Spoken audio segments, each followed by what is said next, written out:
Poppy SSC English second paper এই বইটি থেকে সাফিক্স প্রিফিক্সের প্র্যাকটিস পড়া হচ্ছে। তো এখানে ৯ নম্বরে যে প্যাসেজটি আছে এটা পড়া হচ্ছে শুরুতে যে the royal Bengal tiger is a very dash animal to all of us. Is a very, এখানে আছে নো, এটা হবে নোন অ্যানিমাল, খুবই পরিচিত একটা প্রাণী হলো রয়্যাল বেঙ্গল টাইগার।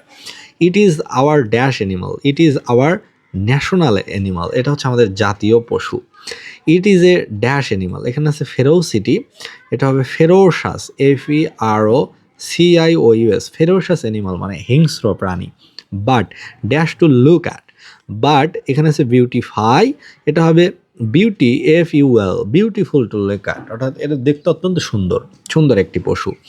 ড্যাশ সাম ড্যাশ পিপল কিল দেম ড্যাশ, এটা ফরচুনেট আছে, এটার আগে লাগাতে হবে আনফরচুনেটলি, দুর্ভাগ্যবশত, সাম ড্যাশ পিপল, সাম গ্রেডি পিপল কিল দেম, এখানে আছে সিরিয়াস, এটা আছে সিরিয়াসলি, তাদেরকে ব্যাপকভাবে হত্যা করছে।